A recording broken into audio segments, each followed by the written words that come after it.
A gente tem visto já há muitos anos, a partir do Cura Minha Noiva, do Palavra da Vida, a partir do nosso chamado, a gente se deparou com tantas pessoas que estão, muitas vezes há tantos anos na igreja, sem uma transformação real na sua vida. E isso começou inclusive a partir da minha própria casa, do meu casamento, de tudo aquilo que a gente vinha vivendo. E o meu questionamento é: Senhor, a gente te ama, a gente está na tua casa, mas tem algo que ainda não aconteceu. E a gente via outras pessoas que empurravam com a barriga, sabe? Ia para a igreja assim, só para bater cartão. E foi o momento que eu comecei a clamar a Deus sobre aquilo. E foi um momento onde o Senhor começou a me fazer entender que muitas pessoas não compreenderam ainda a obra da cruz. É a mesma coisa de uma pessoa que tem problema com dízimo. Ela não entendeu a essência, ela não entendeu o que é o dízimo biblicamente. Então, sempre busca, é igual com o imposto de renda, sempre busca uma forma de burlar ali para pagar menos e tal, quando na verdade a gente deveria querer pagar mais, porque a gente recebeu mais, né? Se eu vou dar mais é porque eu recebi mais. Então o Senhor começou a me fazer entender que muitas pessoas tiveram experiências com Deus reais. Preste atenção no que eu estou falando. Muitas pessoas tiveram experiências reais com Deus. Muitas pessoas não eram para estar vivas, só estão vivas por livramento de Deus. Existem pessoas que já não eram para estar mais aqui e só estão por misericórdia de Deus. Amém? Então, pessoas tiveram experiências com Deus, mas nesses anos todos de ministério, eu aprendi que não é a quantidade de experiência que alguém tem com Deus que transforma a sua vida. Porque o que transforma, você vai ver hoje, é a mudança de mentalidade, é a mudança de perspectiva, é a mudança da forma como você enxerga a vida. E o problema é que muitas igrejas evangélicas, e como falei domingo passado, muitas igrejas pentecostais e neopentecostais são mais rígidas nisso, acabam valorizando muito a mudança de comportamento por regras. Então as pessoas entram para a igreja e elas mudam a forma de falar, elas mudam a forma de se vestir.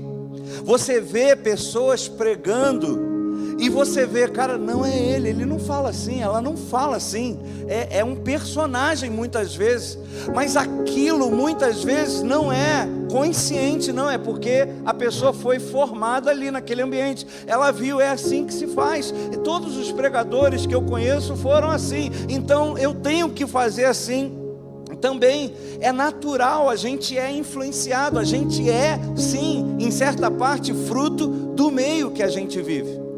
E com isso, muitas pessoas começaram a mudar comportamentos, principalmente por dois motivos. Primeiro, porque querem ser aceitos, querem fazer parte do grupo, querem servir as pessoas, querem poder ser úteis para as pessoas, mas para fazer isso eu tenho que entrar no padrão que aquela igreja, que aquele lugar exige. Então, muitas pessoas, elas mudam para poder ser aceitas, para poder trabalhar, para poder servir. Outras mudam o comportamento e acabam, e até mantém às vezes aquele comportamento na igreja por medo de ser punido, por medo de ir para o banco, por medo de ser chamado no gabinete, por medo de ser descoberto alguma situação. Então, muitas vezes, você vai ver pessoas vivendo duas vidas. E aí muitas vezes estoura, um escândalo terrível de promiscuidade assim no nível hard, mas de alguém que pregava sobre santidade no nível hard. E aí você, como pode? Não, aquilo era o comportamento, era... Todo mundo espera isso aqui, então eu vou dar o que o pessoal espera. Eu vou ser convidado, a minha agenda, eu vou ser chamado a partir daquilo que eu entrego. E aí, muitas igrejas que foram por esse caminho de mudar comportamento, sem mudar mentalidade, formaram excelentes obreiros que funcionam domingo, mas péssimos discípulos que quando saem do culto e vão para o trabalho, vão para o casamento, vão para casa, não representam a Cristo. Faz sentido? Alguém já percebeu isso? Olha como é que isso é sério. Pessoas mudam de comportamento na igreja, mas fora da igreja elas não são discípulas de Cristo. E às vezes, como falei aqui, pessoas inclusive que pregavam na igreja um certo princípio, um certo conceito, e aí sai daquela igreja, uma semana depois está vivendo completamente contrário, tudo aquilo que ela mesma pregava. Isso denuncia o quê? Que o que ela pregava não era resultado da sua consciência, era resultado de um sistema que ela se sujeitava, ela não queria ser rebelde.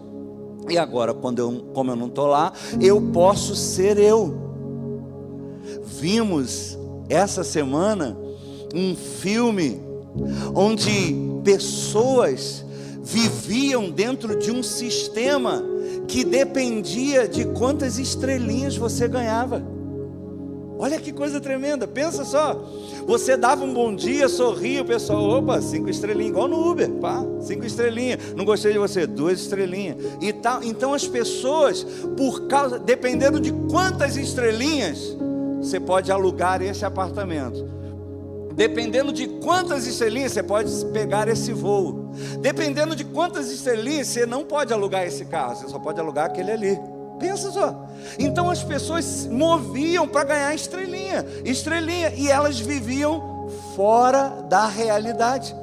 Elas viviam para tentar ser aceitas. E você sabe que isso não dura muito tempo, né? Chega uma hora que você falha. E aí alguém não te deu uma estrelinha. Como assim, cara? Te dei 5, tu me deu 2. Como assim, tá maluco? E tal. Aí a pessoa já ficou mais irada ainda, te dou 1, te negativou 2 vezes. Aí depois vocês veem o filme que vocês vão ver. Mas pensa só, isso acontece também dentro das igrejas. E é por esse motivo que tem muita gente ferida dentro da igreja, decepcionada dentro da igreja. Por quê? Porque foram feridas por um sistema religioso que visa a mudança de comportamento e não a mudança de mentalidade. Então, quando a gente olha isso denuncia que pessoas que vivem nesse sistema não servem a Deus, servem aos homens. Pessoas que vivem nesse sistema de comportamento aqui um e lá fora outro, revelam que na verdade não tiveram um encontro com Cristo. O que elas fazem não é para Cristo, o que elas fazem é para os homens, é por causa dos homens e da sua reputação.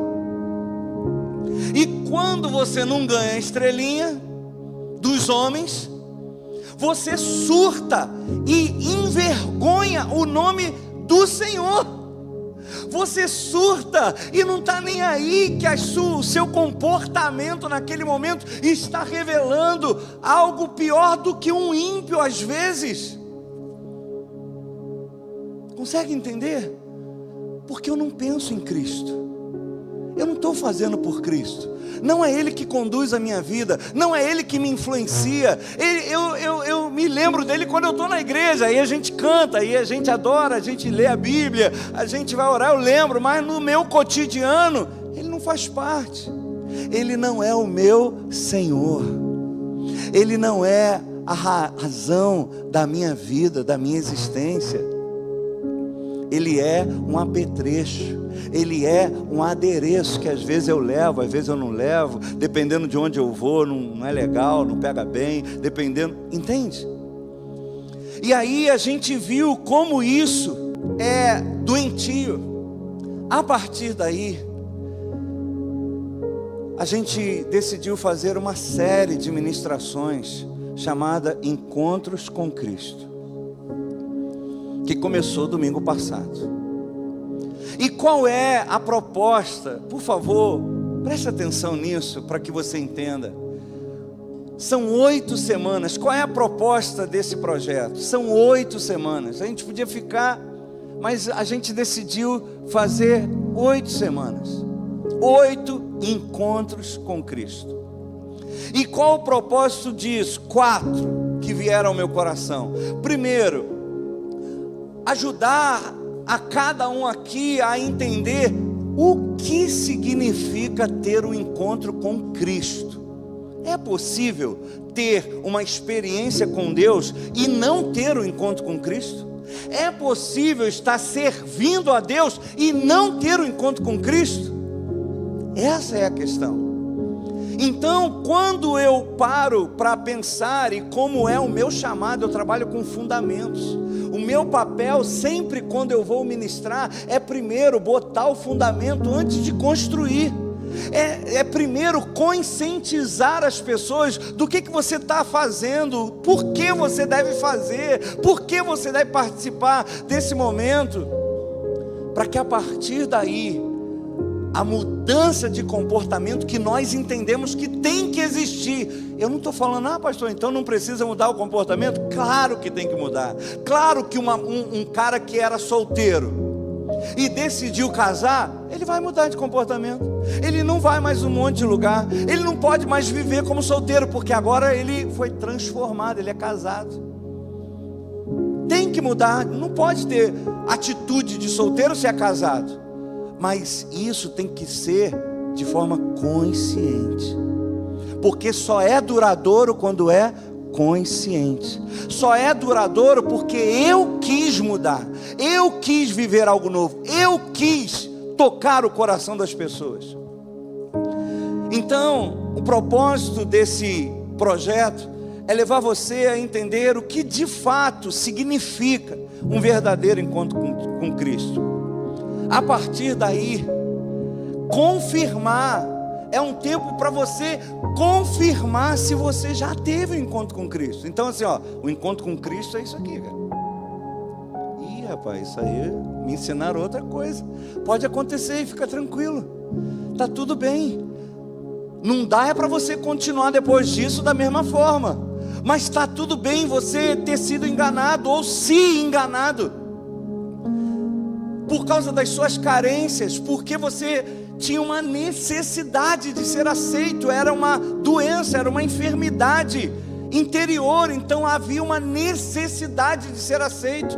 Então isso você não fazia consciente, você fazia porque você tinha um buraco na sua alma, e você precisava ser aceito, ser reconhecido.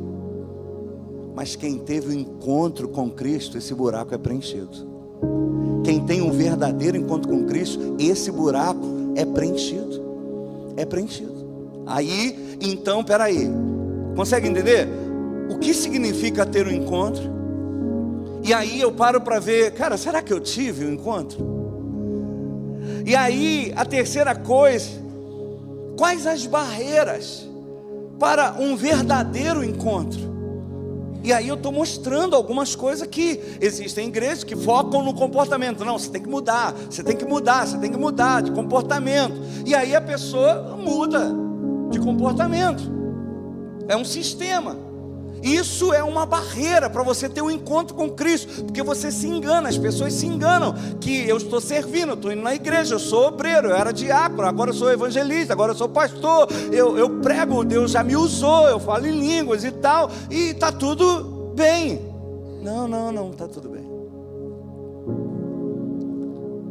E por último, a partir de tudo, eu chegar à conclusão se eu compreendi quais os frutos de um verdadeiro encontro com Cristo. Porque eu entendi o que é um encontro. Eu entendi o que ele produz na vida de alguém. Eu entendi que existem barreiras que podem impedir. E aí nessa hora a proposta não é olhar para o outro, é olhar para mim e falar: cara, eu tive um encontro com Cristo? Tive. Não tive. Tá, mas e os frutos de um verdadeiro encontro com Cristo? Por que ainda não brotaram? E aí de repente é a hora de você focar, ressignificar, formatar o HD aí, baixar um novo sistema e viver algo novo na sua vida. Amém?